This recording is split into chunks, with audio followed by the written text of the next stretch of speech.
Assalamualaikum warahmatullahi wabarakatuh. Halo, perkenalkan, nama saya Anggi Gufron. Saya dan rekan-rekan saya dari mahasiswa Universitas Riau Fakultas Teknik, program studi Teknologi Pulp dan Kertas, akan menjelaskan tentang proses pembuatan pulp. Karena kondisi sekarang ini dilanda COVID-19 dan untuk tidak memungkinkan berkumpul-kumpul, kami menerangi materi ini dalam bentuk video. Sebelum masuk ke penjelasan materinya, saya akan memperkenalkan rekan-rekan saya terlebih dahulu. Assalamualaikum warahmatullahi wabarakatuh. Perkenalkan, saya Zulfa Elvira. Kali ini kami akan menjelaskan tentang proses pembuatan kertas pada tahap cooking, washing, dan bleaching. Halo, perkenalkan saya Felta Agustina. Meski sekarang kita berada pada masa pandemi, tapi kami akan tetap berusaha untuk memberikan edukasi kepada teman-teman semua melalui video ini. Jadi tonton sampai habis ya. Pada tahapan cooking, pada proses tahapan cooking, di sini ada bentuk chemical pulping-nya.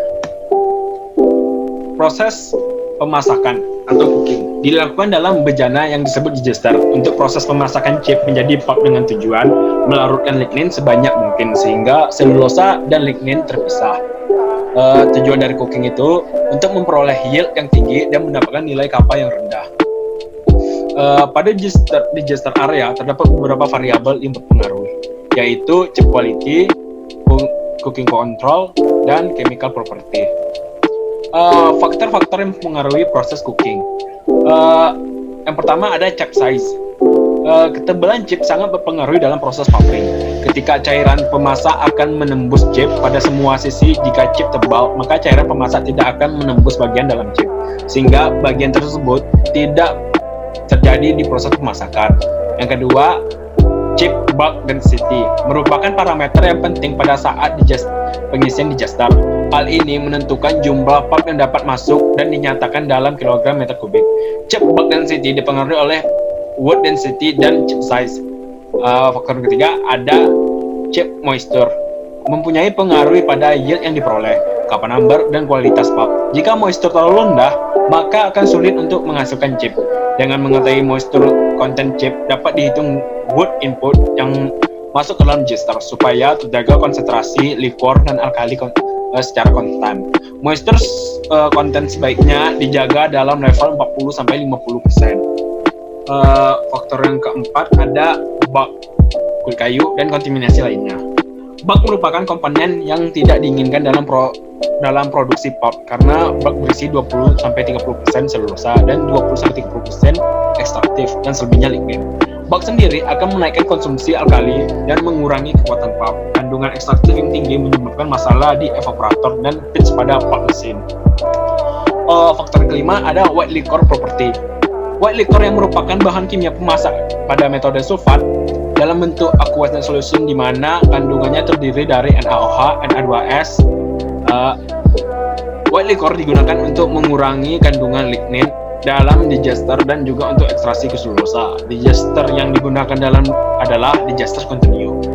Faktor yang keenam ada cooking control variable. Variabel yang digunakan yaitu waktu dan temperatur. Reaksi dehumidikasi bergantung pada temperatur. Kenaikan temperatur yang kecil menyebabkan berpengaruh besar pada reaksi dehumidikasi. Seperti kenaikan 10 derajat Celcius dari 160 derajat Celcius menjadi 170 derajat Celcius akan menyebabkan 2 kali dehumidikasi. Terus faktor yang ketujuh ada alkali charge. Efektivitas normal alkali charge memiliki nilai antara 10-18% Na2O dalam dry wood, tergantung dari jenis kayu, kondisi pemasakan dan derajat dehumidikasi yang dibutuhkan. Kelebihan alkali dapat menyebabkan kenaikan angka dehumidikasi dan mengurangi yield. Faktor ke-8 ada liquor to wood ratio. Rasio liquor wood normalnya pada rasio 3:1 atau 5:1. Kelebihan black liquor berasal dari digester ke chip untuk menaikkan rasio liquor. White liquor atau cairan pemasak mengandung NaOH dan Na2S yang terbuat dari reaksi green liquor dengan CaO kapur tohor melalui proses recontacting plant. Parameter yang dianalisa dalam white liquor adalah total aktif alkali (TAA), dan solidivitas. Terus ada batch cooking. Berikut prosesnya dari batch cooking.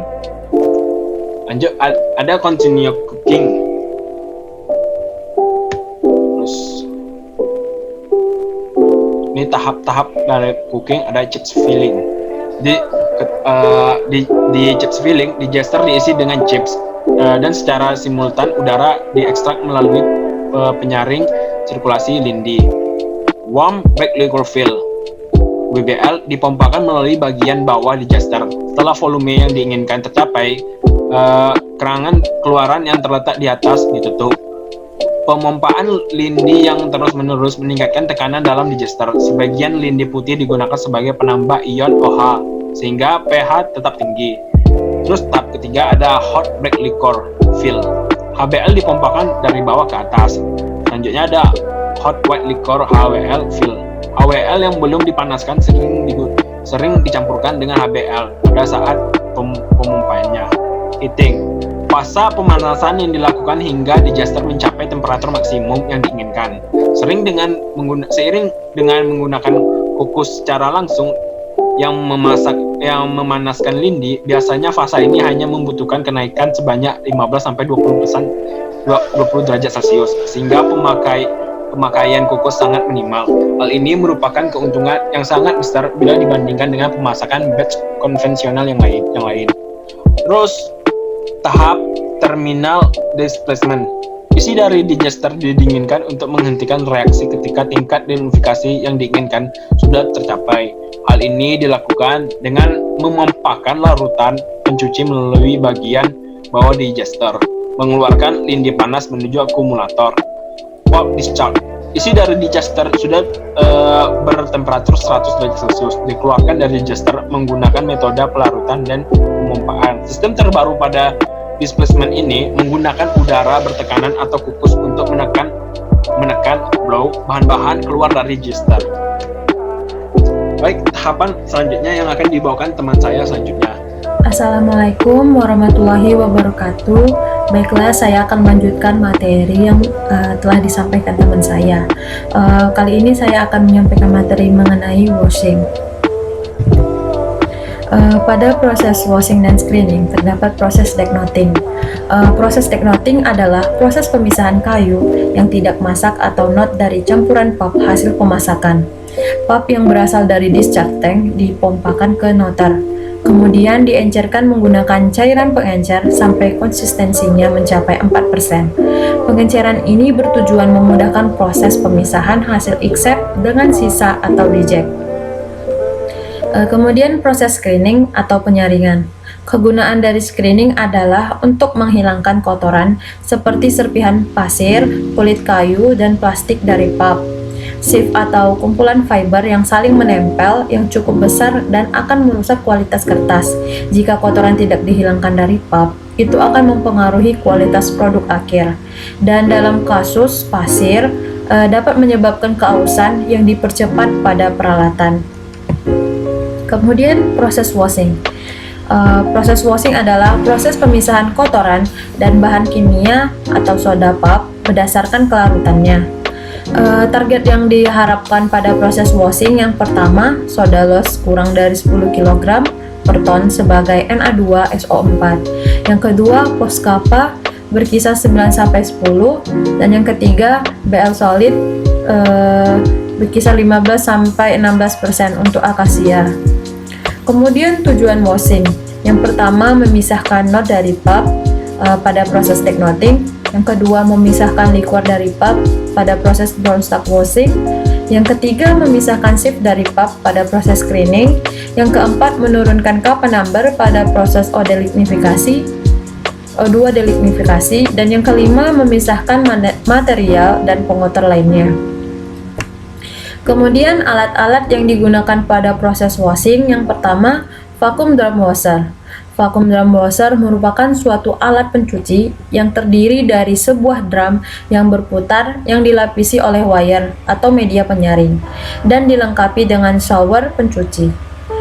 bekas air pencuci atau black liquor secara gravitasi masuk ke dalam sebuah tangki penampung atau filtrat tank. Aliran ini menimbulkan vakum pada permukaan wire sehingga mempercepat proses pencucian. Yang kedua, twin roll press. Twin roll press merupakan suatu alat pencuci yang terdiri dari dua drum yang berputar yang dilapisi oleh wire atau media penyaring dan dilengkapi dengan sawo pencuci. Kedua drum berputar dengan tekanan hidrolik dan saling menekan atau memeras sehingga air di dalam bubur pulp dapat dikeluarkan. Bekas air pencuci atau black liquor secara gravitasi masuk ke dalam sebuah tangki penampung atau filtrat tank. Kemudian tahapan proses washing dan screening dimulai dari tahap decknoting yang pertama. Setelah tahap pemasakan, sebagian besar pulp masih mengandung knot yang tidak masak, sedangkan kandungan tersebut harus dipisahkan dari pulp pada tahap awal di proses decknoting. Pemisahan knot dilakukan dalam 3 tahap untuk pemisahan yang efisien dengan tujuan untuk mengurangi serat sekecil mungkin terbawa pada pemisahan tahap ketiga atau reject dari core screen. Yang kedua adalah screening. Pulp dari proses pencucian dilanjutkan ke proses penyaringan atau screening dengan tujuan memisahkan kotoran-kotoran berdasarkan perbedaan ukuran. Sebelum ke proses screening, pulp diencerkan terlebih dahulu untuk mencapai konsistensi 2-3%. Alat yang digunakan sebagai penyaring adalah screener yang memiliki lubang dengan ukuran 0,3 mm. Serat yang lolos melalui lubang screener merupakan pulp except, sedangkan yang tertahan di dalam atau tidak lolos merupakan reject. Pada proses screening yang dilakukan biasanya mempunyai beberapa tahap yang bertujuan untuk menyaring kembali reject dari screen sebelumnya. Screening terdiri dari 4 tingkatan. Tingkatan pertama yaitu primary screen. Tahap primary screen merupakan tahap awal dari proses screening dan except dari tahapan ini akan dilanjutkan ke proses selanjutnya. Pulp dari screen room dipompa ke primary screen except, dari primary screen dilanjutkan ke press. Sedangkan reject dari primary screen yang masih mengandung serat disaring kembali di secondary screen. Tingkatan yang kedua adalah secondary screen. Tujuan dari secondary screen adalah untuk mendapatkan serat yang masih bagus yang terkandung di dalam reject dari tahapan primary screen. Except dari tahapan ini dikembalikan pada input tahap primary screen untuk disaring kembali.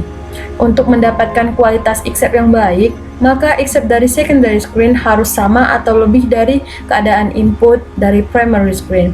Sedangkan reject dari secondary screen dikirim ke tertiary screen untuk disaring kembali.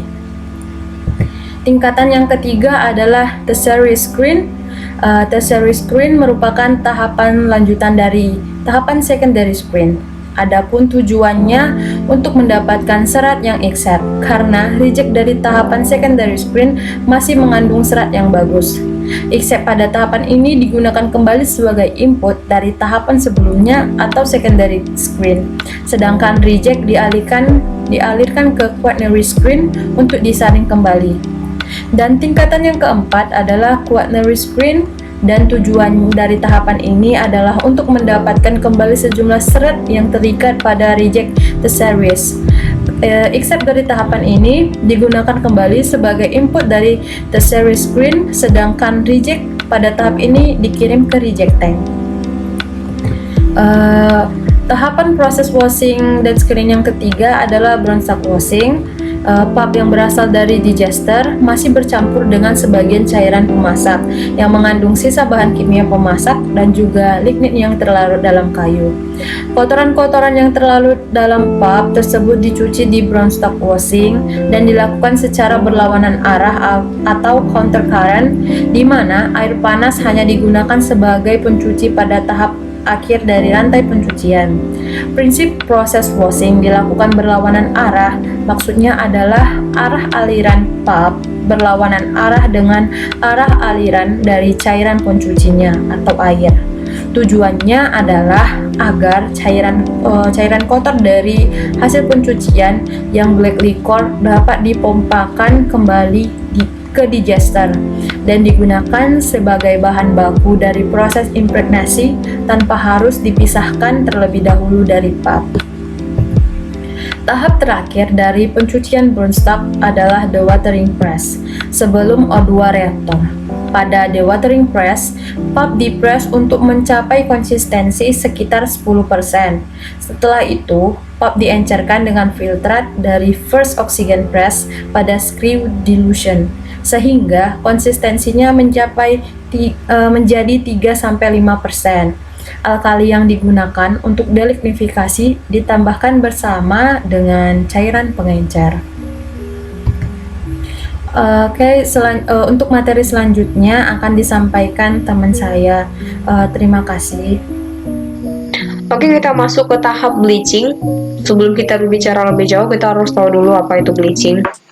Ya, bleaching ini merupakan proses pemisahan sisa lignin dari pulp yang berasal dari proses oksigen delignifikasi dengan menggunakan bahan kimia pemutih seperti chlorine dioxide, ozon, peroxide, dan bahan kimia lainnya, sehingga dihasilkan pulp yang berwarna putih sesuai dengan tingkat kecerahan atau brightness yang diinginkan.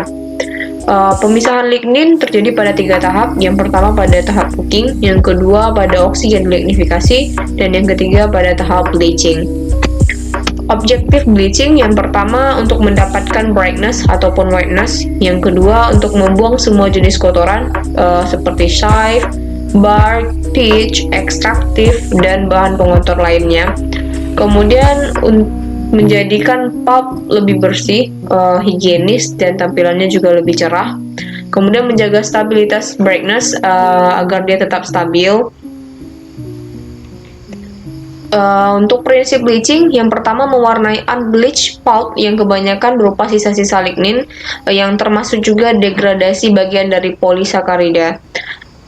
Yang kedua yaitu untuk penghilangan lignin pada tahapan bleaching yang melalui degradasi dan penguraian dalam suasana basah atau alkaline condition.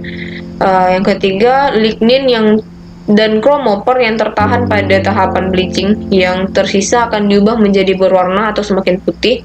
Chromophore merupakan senyawa turunan lignin yang bisa mempengaruhi warna pulp dan dia bisa memberikan efek kuning ataupun kecoklatan pada pulp. Dalam bleaching ini terdapat beberapa parameter penting. Yang pertama yaitu kappa. Kappa ini sebagai indikator kandungan lignin yang masih tersisa pada pulp. Yang kedua ada brightness atau tingkat kecerahan pulp. Yang ketiga ada konsistensi. Konsistensi ini biasanya diukur menggunakan oven karena menggunakan perbandingan antara berat kering pulp dengan berat total dari sampel atau stok. Yang keempat itu ada pH. pH ini diukur menggunakan pH meter. Kemudian ada viscosity. Viscosity diukur menggunakan viscometer. Dalam bleaching ini ada beberapa goals ataupun target yang diinginkan, yaitu ada bright pulp, ada strong pulp, dan juga ada clean pulp. Secara tipe, bleaching dibagi menjadi 2. Yang pertama itu penghilangan lignin, dan yang kedua sebagai pemutihan pulp. Penghilangan lignin ini pada tahap D0 dan D1 menggunakan chlorine dioxide. Pada oksigen delignifikasi menggunakan ozon, sedangkan pada tahap EO menggunakan caustic dan O2. Yang kedua yaitu tadi pemutihan pulp. Pada tahap D1 dan D2 menggunakan chlorine dioxide, sedangkan pada tahap EO menggunakan peroxide. Reaksi pada bleaching ini ada 2 reaksi. Yang pertama ada reaksi elektrofilik yang merupakan reaksi pada tahap awal bleaching yang untuk mendegradasi sisa lignin yang ada di dalam pulp. Reaksi ini biasanya lebih bersifat stabil dalam medium asam ya, dan bereaksi di bawah kondisi dengan struktur fenolik dan non-fenolik. Reaksi ini diawali dengan pembuatan ion radikal. Yang kedua ada reaksi nukleofilik yang merupakan reaksi pelengkap mendegradasi sisa lignin dan menghilangkan warna pulp tanpa merusak lignin dalam proses pemutihan yang menahan lignin. Dan kemudian lanjut ke pulp bleaching chemical. Ini adalah bahan-bahan kimia yang digunakan pada tahap bleaching. Ada chlorine dioxide, ada chlorine, ada NaOH atau caustic, ada oksigen, kemudian ada peroxide, dan bahan kimia lainnya. Pada lignin yang degradasi, reaksi dari bahan bleaching chemical berfungsi sebagai oksidatif, di mana klorin akan hilang, dan reaksi oksidasi ini akan terjadi saat penghancuran atau degradasi dan melarutkan lignin. Bahan kimia oksidatif saling melengkapi satu dengan yang lainnya. Nah, dari tabel ini kita bisa lihat ya antara kappa dengan brightness. Kp ini adalah craft pulp dan dissolving pulp. Kita bisa lihat kalau kappa ini semakin lama tahapnya itu akan semakin menipis, makin sedikit gitu. Dari pre-O2 saja yang awalnya 17 pada craft pulp sampai di D2 itu sudah tidak ada gitu. Jadi dia semakin lama tahapnya memang semakin sedikit. Begitupun dengan dissolving pulp. Kemudian untuk brightness ini semakin lama tahapnya, dari pre-O2 sampai D2 itu semakin meningkat. Yang awalnya 35, 45, dan berikutnya sampai didapatlah target akhirnya yaitu 90%, baik untuk craft pulp dan dissolving pulp.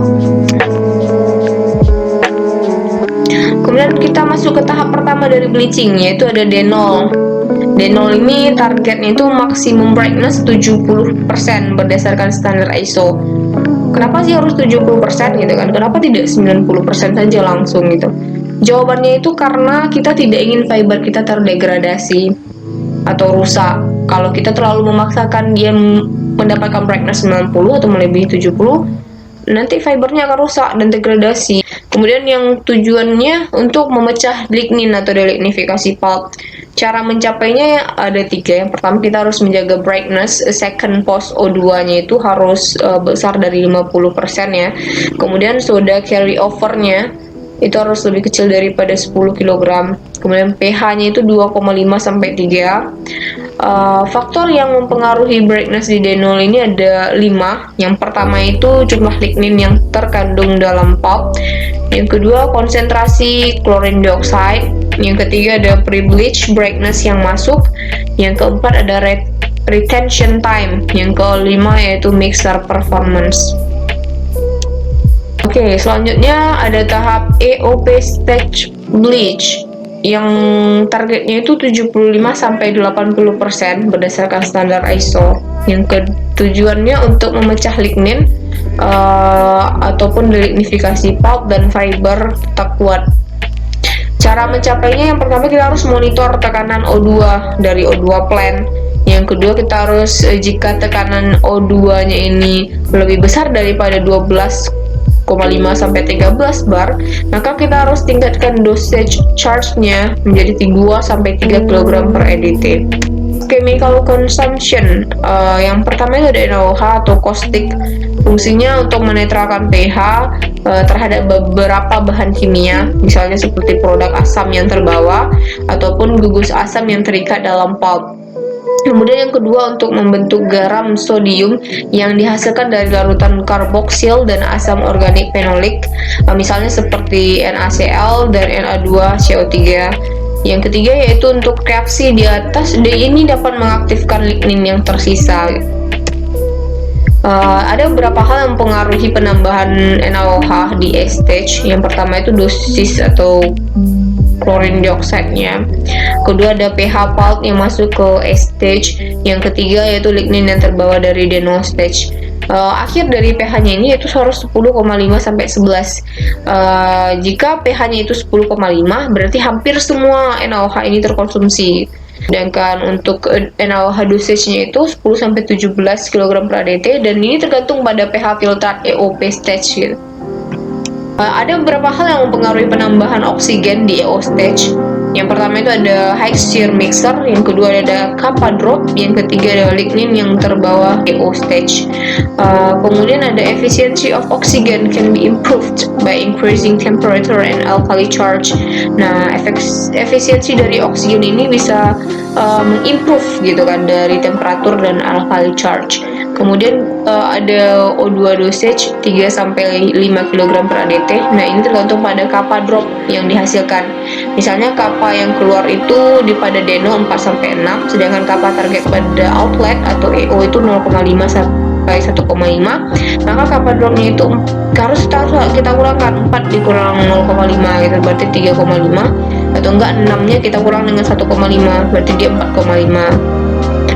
Ada beberapa hal yang mempengaruhi penambahan peroxide di EOP stage. Yang pertama ada brightness income to EOP stage, yang kedua ada pH pulp saat memasuki A stage, yang ketiga ada lignin yang terbawa dari D0 stage. H2O2 dosage 2-5 kg per ADT, dan ini tergantung dari hasil brightness EOP stage. Kemudian kita masuk ke tahap D1 dan D2 stage bleaching. Pada D1 stage bleaching, targetnya yaitu 89,5% berdasarkan standar ISO. Tujuannya yang pertama untuk menyerang warna lain yang mengandung senyawa dalam pulp serta sisa lignin fragment. Yang kedua ada efek dramatis pada pengembangan brightness. Yang ketiga, kita ingin meningkatkan kecerahannya atau derajat putihnya itu tanpa mengurangi pulp yield atau kekuatan pulp secara signifikan. Nah, cara untuk mencapainya itu yang pertama kita harus menjaga brightness di EO yaitu 75 sampai 80% berdasarkan standar ISO. Kemudian kita harus menjaga pH-nya yaitu 4 sampai 4,5. Yang ketiga, temperatur di towernya itu harus lebih tinggi daripada di D0 tower. Pada tahap D1 terjadi reaksi antara chlorine dioxide dengan lignin. Setelah melewati tahap EO pulp akan dicuci kembali dengan air hangat menggunakan roll press sehingga konsistensinya itu menjadi ataupun mencapai 28 sampai 30%. Yang selanjutnya akan didilusikan dengan air yang berasal dari D2 preset tank hingga konsistensinya turun kembali menjadi 10 sampai 12%. Selanjutnya akan dimasukkan ke dalam standpipe dan dilanjutkan ke mixer, kemudian ditambahkan dengan chlorine dioxide dan dipompakan menuju D1 reaktor yang waktu reaksinya itu lebih kurang 120 menit. Reaksi pada tahap ini terjadi dalam suasana asam dengan pH 3,5 sampai 4 pada temperatur lebih kurang 80 derajat Celcius. Kemudian di D2 stage bleaching, targetnya itu 90% berdasarkan standar ISO. Tujuannya untuk menyerang warna lain yang mengandung senyawa dalam pulp serta sisa lignin fragment. Maksudnya di sini warna lain yaitu warna coklat ya, warna dari karena ada kandungan lignin, maka kita harus menyalakan lignin itu sehingga pulp yang dihasilkan itu menjadi lebih putih. Kemudian pada tahap ini merupakan tahap akhir dari proses bleaching yang tujuannya itu untuk menyempurnakan proses pemutihan agar brightness pulp mencapai standar. Cara mencapainya itu yang pertama kita harus menjaga brightness di D1 itu harus 89,5% berdasarkan standar ISO dan pH-nya itu 5 sampai 5,5. Tahap D2 yaitu bahan kimia yang kita gunakan ini berfungsi untuk menetralkan residual chlorine dioxide. Setelah melewati tahap D1, pulp akan kembali dicuci menggunakan roll press, kemudian akan dipompakan menuju screw press dan ditambahkan dengan H2SO4 agar pH yang diinginkan tercapai yaitu 3 sampai 5,4. Kemudian pulp akan dibawa menuju standpipe yang selanjutnya dibawa menuju mixer dan ditambahkan chlorine dioxide, kemudian dipompakan menuju D2 reaktor yang akan direaksikan pada suhu 75 sampai 80 derajat Celcius dengan waktu reaksi lebih kurang 150 menit. Nah, dari gambar ini kita bisa melihat perbandingan dari berbagai macam step ya. Yang pertama itu cooking, terus washing, oksigen delignifikasi, dan yang terakhir ini bleaching gitu. Dari sini kita bisa lihat perubahan warnanya gitu. Hanya itu mungkin itu yang dapat kelompok kami sampaikan. Lebih dan kurang kami mohon maaf. Wabillahi taufiq wal hidayah. Wassalamualaikum warahmatullahi wabarakatuh. Terima kasih.